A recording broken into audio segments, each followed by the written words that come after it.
Alrighty, let's talk about The Legend of the Salt of the Earth, which is the name of my series. I should have grabbed this before, but I didn't. So this is book one. There's The Legend of the Salt of the Earth, book one. So this is book one, A Change of Tide. It is currently available for purchase if you would like to buy it. Amazon, Barnes & Noble, both places. I'll just read you the back of the book, and then I'll talk to you about the series as a whole and kind of like how it started and where it's going and the plan.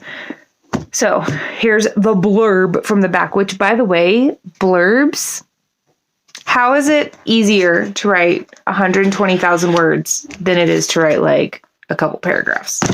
Why? I don't know. Emma has 15 days until she dies. Possibly. Psychic medium, 18 years old, and currently rocking the weird girl label at Otter Sands High School, Emma Hugos has been walking around for the last 11 years knowing she will very probably die. She saw a hazy, confusing vision as a kid that featured two other girls, streamers, and lots of screaming. Now in her senior year, she's finally figured out who the other two girls are. Nikki Rodriguez, the army brat who just moved to town and found out she's a witch. And Nellie Hansen, the local almost pro surfer who just found out she turns into a mermaid and is totally devastated. All Emma has to do now is seamlessly blend her own magic with a witch's magic and an unwilling mermaid's magic to stop her vision from coming true. What could possibly go wrong? I'll give you the answer. Lots. Okay, so this is book one, A Change of Tide. Which we have in this corner over here. And then we have book 2 and book 3 and book 4, and you cannot see, but book 5 is right here. So this will be a 5-part series. I'm playing, keep it a secret, all 2 of you guys that end up watching this. I'm playing with the idea of doing a book 6 that's not really a book 6. It's like a book that is from the bad guy's perspective. So like a villain story type thing that is like paired with this, but the idea would be that you would read all of this and then you would read that, but it doesn't necessarily, it would be like reading Voldemort's story, right? Like it's going to make so much more sense if you've read all of Harry Potter. But if you've read all of Harry Potter, you're like, I kind of want to know Voldemort's side of the story too. I mean, she does kind of in the book, but anyway, that's neither here nor there. I'm playing with it. We'll see. We will see. So there's some sticky notes down here, which you also can't see. So the plan is, so book 1, I already showed you, is already out. That came out May 2024, which this video, according to my research, actually, I don't know why I always make DA sound British. She's not. According to this, so this video comes out May 28th. So by this point, my book has been out for almost a whole month. Tomorrow will mark a whole month. Holy moly. Because when I'm recording this, it's still April. It's not even out yet. I mean, it's available for pre-order right now, but anyway, so the plan is, so this book just came out, right? Book 1 just came out in 2024. The plan, fingers crossed, is book 2 for 2025, book 3 for 2020. Oh, just kidding. Book 2, 2025, book 3, 2024. Oh, that's backwards. Okay, let's try this one more time. Book 1, 2024. Book 2, 2025. Book 3, 2026. Book 4, 2027. Book 5, 2028. And if the villain story happens, that would probably be 2029. So I've made the joke with my husband that in 2029 we can move houses, because by then I'll have all of the books written and we can take the wall down, because the idea of moving this stresses me out. Like, do we have to do that? So how this whole story got started. I did not know who my main character was for the longest time, because originally when I started writing the story, the very first character I wrote was Nikki, and it all started, I worked at the Reading Writing Center. I was a tutor. I was an English major. I went to BYU, Brigham Young University in Hawaii, and that's sort of where I grew up. I was a military kid, but you can watch another video about that. I was at BYU Hawaii. I was working as an English tutor in the Reading Writing Center, and I was just sitting there in between. We had like this huge table, and we had these like big, like those like desk calendars, except for it was just blank paper. And the idea was like we could just write, like anytime we needed to write like an example sentence or like draw out something or whatever, we had scrap paper like available to us 24/7. Anyway, so I had some of that, and I was just sitting there in between appointments. I was working, and I was just in between appointments, and I kind of had this fun idea of like, what would I do if I just woke up one day and had magic, like right now at this moment. I probably was I was either like 19 or 20 years old. My birthday's in January, and I can't remember exactly when I started writing this story. So if it was prior to January 13th, I was 19. But any other point in that year, I was 20 years old. It might have even been after my husband and I were already married. We got married in August of that year. Anyway, and I like wrote out this little journal entry of how I would personally react if I just woke up one day and had magic powers. And so in that little tiny concept of the idea of the story, my character I just put her in college like I was. She was late to French class because I had been late to French class that morning, and she ate this donut that just like appeared on her desk, and like she was like, oh my gosh, this is terrifying, but also I'm not letting the donut go to waste. And for the longest time, like literally up until the very last revision, that was the start of the book. That was the start. Like that was the first thing that you read. It was not until this last edit prior to A Change of Tide being published that I actually changed that opening scene. So we actually start off with Nellie instead of Nikki. Nikki was the first character I wrote. And so fun fact, which I've kind of already talked about this and I've hinted at this before, Nikki, Nellie, and Emma are all based on three of my best friends whose names are Nikki, Nellie, and Emma. And Nikki was my friend. She still is my friend. But we met in California, and she's 2 years older than I am. So she was in 8th grade. No, should have been in 7th grade when we met, because I was in 5th grade. Her brother is my age, and he was in my like 5th grade class. Anyway, we were friends in California. We would ride our bikes together, and she was the one who introduced me to Harry Potter, and I became obsessed. So it made the most sense that Nikki would be a witch because Harry Potter. My best friend Nellie and I met in college in a swim class, in a beginning swimming class, which was hilarious because I played water polo in high school. I know how to swim. But my dad said to take a fun class every semester. So that was my fun class, was beginning swimming. And I met my friend Nellie, and we became really good friends, and we would go surfing all the time, which is why Nellie became the surfer.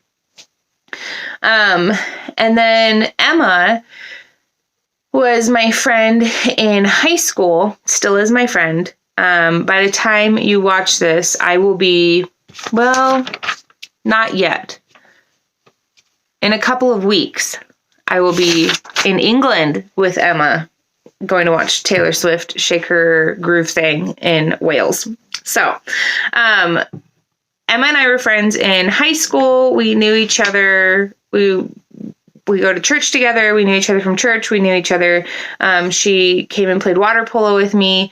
She ended up actually playing water polo longer than I did, and she played better than I did. And she swam, and anyway, and so we were super good friends. She was actually really good friends with my sister originally. And then as we all got older, Emma and I became closer, and we've become like super good friends. Her older sister, Hannah, is my age. And Hannah actually shows up in book 2. So, Emma, I think I might have even asked her, like, what superpower, like if you could have any superpower. And I want to say that she said that she wanted to see into the future. And if she didn't, well, that's a superpower I gave her anyway. My little giggle about it was in high school. She's going to hate me for telling this story. So Emma, when you watch this, I apologize now. In high school, I would hold her mirror for her so she could put in her contacts and do her makeup. We'll call it doing her makeup. Okay, we'll stop there. I'm just going to say a lot. I'm just warning you now. So I thought, oh, well, I've been helping her see this whole time, so why not give her the ability to see into the future? So each of the characters, Emma, Nikki, and Nellie, are all based off of their roots start in one of my best friends. And then as I've written these stories and learned more about each of the characters and done background stuff,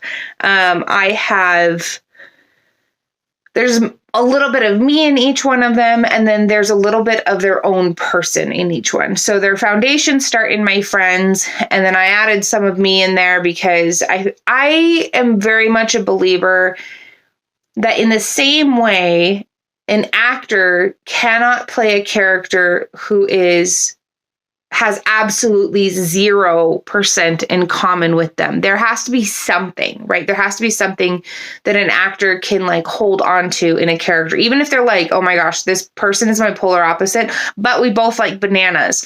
Like pick a spot where you guys have something in common in order to like play that character in a, not fascinating. What's the word I want? Play the character in an authentic kind of way that like makes the character feel real. I feel like that's true of writers, and maybe other writers will disagree with me, but from my personal experience, all of my characters have a piece of me in them. Even my bad guys, even my like in my bad guys, you find obviously some of the darker parts of me personally. And so each of the characters has a little bit of me in them, because I'm the creator, right? But they also are their own people. They make their own choices. And there's so many times I'm like, that's a terrible choice. Don't do that. But they do it anyway. They're like kids. You're like, this, it's not going to end well for you. Don't do it. Don't do it. And then they do it. And you're like, well, I tried to warn you. I'm definitely not one of these authors that like, is like, how can I torture my characters today? Let me find out. I'm like, how about we lead like happy, wonderful lives? And they're like, how about we go on death quests? I'm like, okay, if that's what you feel like you need to do.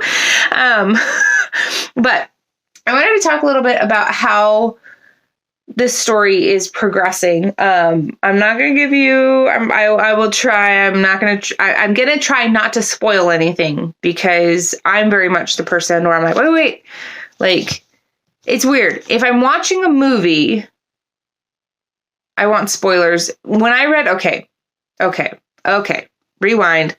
Let me just, okay. When I read Harry Potter, there are certain spoilers I need in order to be able to like relax enough to read the book or to watch the movie. So when I read Harry Potter, obviously not the first book because I don't know anybody yet, read the book, awesome, great. And then I think I might have even just read the second book, awesome, great. And then in the third book, I could feel the stakes getting a little higher. So I flipped to the back page and I did not read it. I just skimmed it and I was like, Harry, Ron, Hermione. Okay, everybody lives. We can go back. And then I did that for all the rest of the books was I would flip to the back page. Like I remember getting the 7th book and I was like, oh my gosh, I'm not ready for this. Flip to the back of the book. Harry, Ron, Hermione. Perfect. Okay. Now I can read the book. They all survive to the end of the book. I could do this. So, I did the same thing when we watched Endgame, like the Marvels movie. My brother-in-law had gone to see it before us, and I sent him a text message. I was like, okay, I just need you to answer these questions, yes or no, and then I can watch the movie without, like, white-knuckling it the entire time. Because I don't do well with, like, anxiety-riddled waiting. Like the scene, like tension. That's the word I want. I'm not great with tension. The scene in Jurassic Park, like the very, very first movie where the kitchen scene, right? Where the velociraptors, I know that they're okay now as an adult. And I still struggle with that scene because I'm like, if I was one of them, I'd have been like, I'm right here. Just kill me, get it over with. I can't handle this tension anymore. I can't handle it. Just get it over with. And I would have been eaten by a dinosaur. So I did the same thing for Endgame. I sent a text to my brother-in-law. I was like, does this person die? Does this person die? Does this person come back? Does that person come back? And he's like, no, yes, no. I'm like, okay, cool. Good to know. That's all I needed to know. And so I went in already knowing who was going to die and who was going to come back. And I was okay with that because I could not function. I couldn't function without it. So I will not give you any spoilers though, because as the creator, I'm like, I want you to experience it as we go. If you need those kind of spoilers, talk to somebody else who already read the book and have them spoil it for you. I'm not going to be the one. So book 1, all of the books are structured exactly the same. We'll start there. All of the books are going to be structured exactly the same.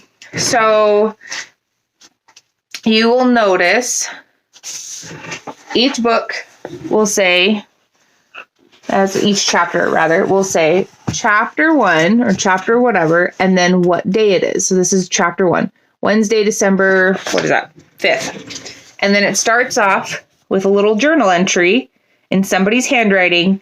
And then we get into third person narrative where it's just I think I use Times New Roman text, or the font.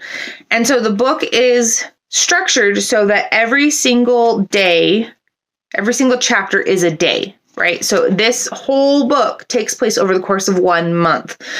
So if you want an accurate depiction of what that feels like, you could read 1 chapter a day. I don't have the kind of patience for that. If you do, I applaud you. If you are capable of doing that, I will send you like a sticker or something. Just tell me. So each book is structured the same way. They all take place during different times. So book 1 takes place from December 5th to January 5th. Book 2, I believe, takes place over the summer. And so you'll see as the books come out. And one of the things I really wanted to do was I wanted to play with this idea of, I loved the Princess Diaries books, by Meg Cabot, where it was just like a collection of diary entries. I thought it was a really, really fun way to tell a story. And so originally when I started writing it, I thought, oh, that'd be a really fun way to do this, is just tell the story just through journal entries. And I found very quickly I was not a big fan of strictly journal entries. I actually wanted more. I wanted more perspectives. I wanted more description. It felt like a lot of telling, which is already something that I struggle with. And so I decided, I was like, well, what if we married like the third person narrative structure of Harry Potter with the first person diary entry structure of Princess Diaries, and we just put those together. which is what I did. I have couple of different fonts in here. One of my favorite parts about the Harry Potter series were every time we got like a letter from somebody and it was in a different font, like to be like their handwriting. I thought that was the coolest thing ever. Might have gone a little overboard in it in earlier chapter or earlier editions of A Change of Tide. I tried to clean it up a little bit, but still maintain a lot of that just because that's my favorite. So if you're like, I hate a million different fonts, maybe not the right book for you. Also, I think that it will be easier to read as a physical book versus an ebook. I tried my best to make it as clear as possible with an ebook. I also have in different, so the girls date their entries differently.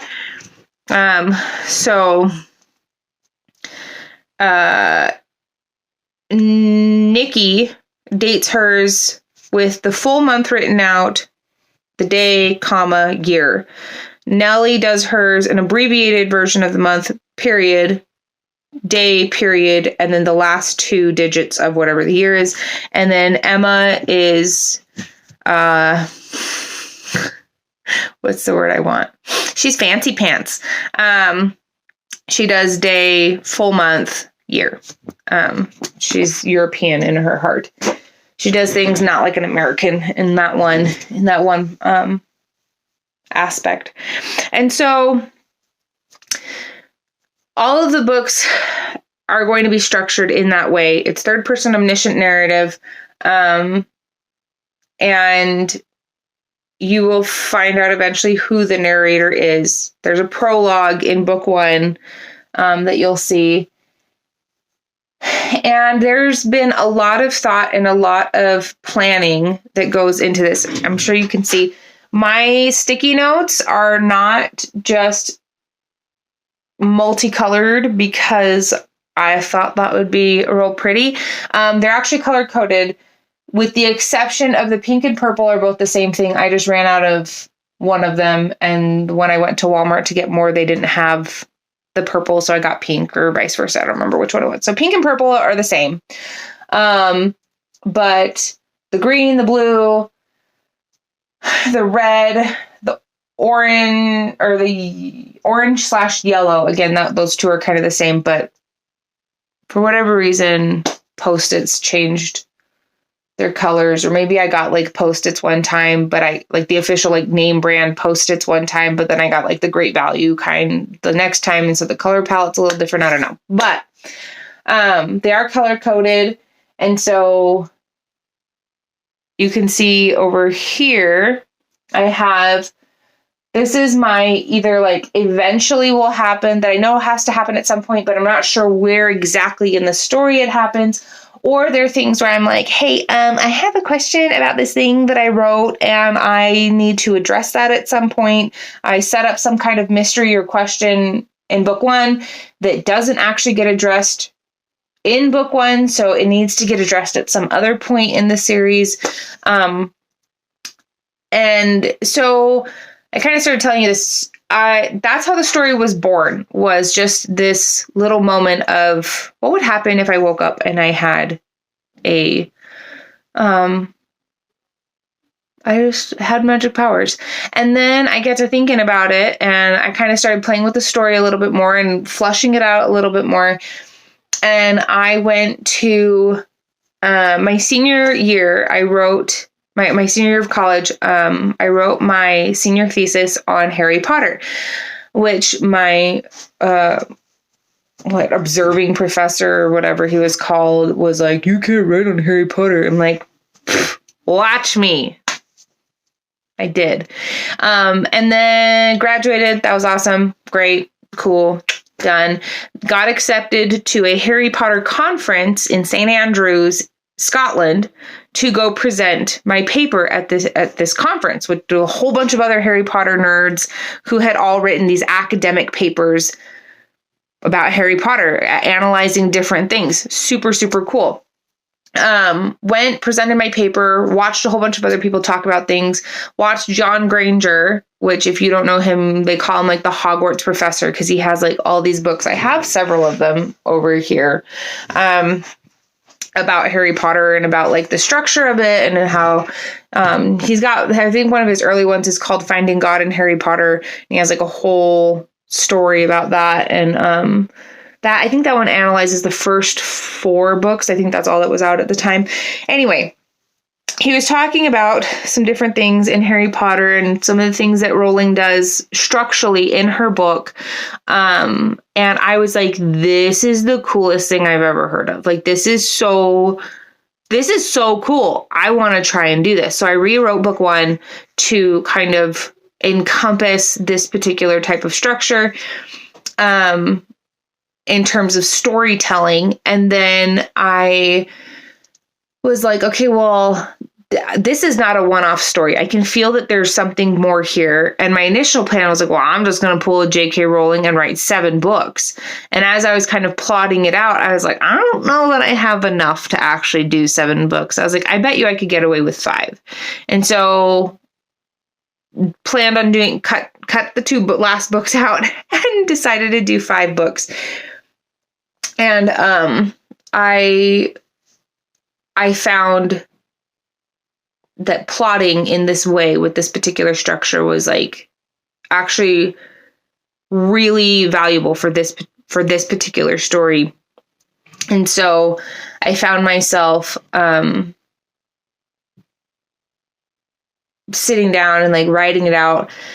I restructured book 1 according to this particular structure, wrote book 2, and then I had plotted book 3, had a baby, and kind of was like every once in a while writing book 3. Eventually finished writing book 3. I have about half of book 4, not quite half of book 4. I'm up to chapter 14. Is where I'm currently writing. And so I have it plotted. I have like a general idea of all of the stuff that happens in book 4. Book 5 is I've always very much been a person that I write in order. Like I write the story as it's happening. I rarely will write a scene out of order. And book 5 has been an out of order type of book. Like I've had scenes just come to me and I'm like, oh, I need to write this down like right now and sit there and write it out. So the series as a whole, this is kind of how it started. And as time has grown and as time has passed, it has been just about 14 years since I started writing this book or writing this storyline. And it's funny because I remember like giving myself grief about like, oh my gosh, you've been working on the same story for like 14 years or, 10 years or whatever.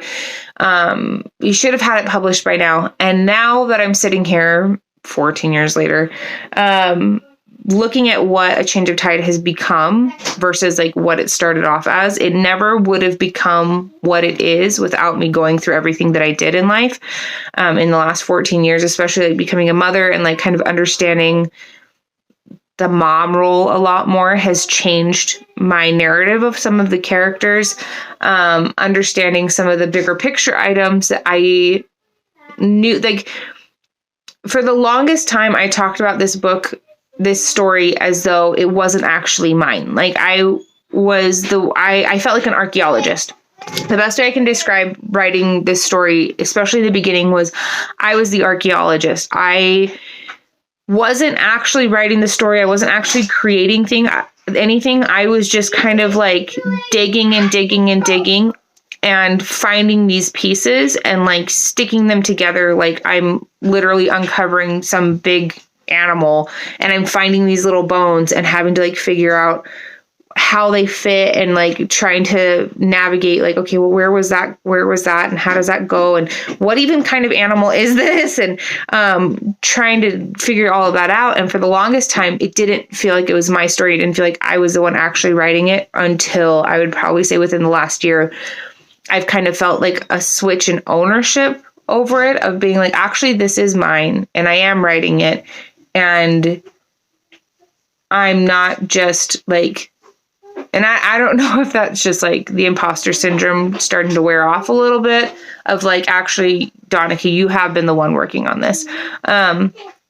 But it's wild to me that here very soon, other people will have this book in their hands and in their homes, and will be sending me text messages of, Donica, I finished reading your book. When does book 2 come out? When does book 3 come out? When does book 4 come out? So I'm really excited and nervous, because there's always a little part of me that when I tell people I've spent 14 years working on this story, they see the big wall that they're going to read it and be like, all of that for this? Really? That's kind of lame, dude. Which is okay, I guess. We're not for everybody, right? Pistachio ice cream. Not everybody likes pistachios. Anyway, so yeah, that's where we're at. We're currently, book 1 is available for purchase. Book 2 is being edited. I will be looking for beta readers. Oh gosh, for this summer, I'm hoping to get book 2, this round of editing for book 2 done, and get it off to beta readers before I leave for England. So that's where we're at. If you have questions about it, I'd love to answer questions. If you're like, Donica, you've already been talking for a long time, you know what? That's true. I need to go throw in some pizzas for my kids because it's Friday, which makes it pizza day, while I'm filming this. While you're watching this, if you're watching this, the actual day it comes out, it's Tuesday. So happy Tuesday, or whatever day of the week it is for you. And I'll see you next time.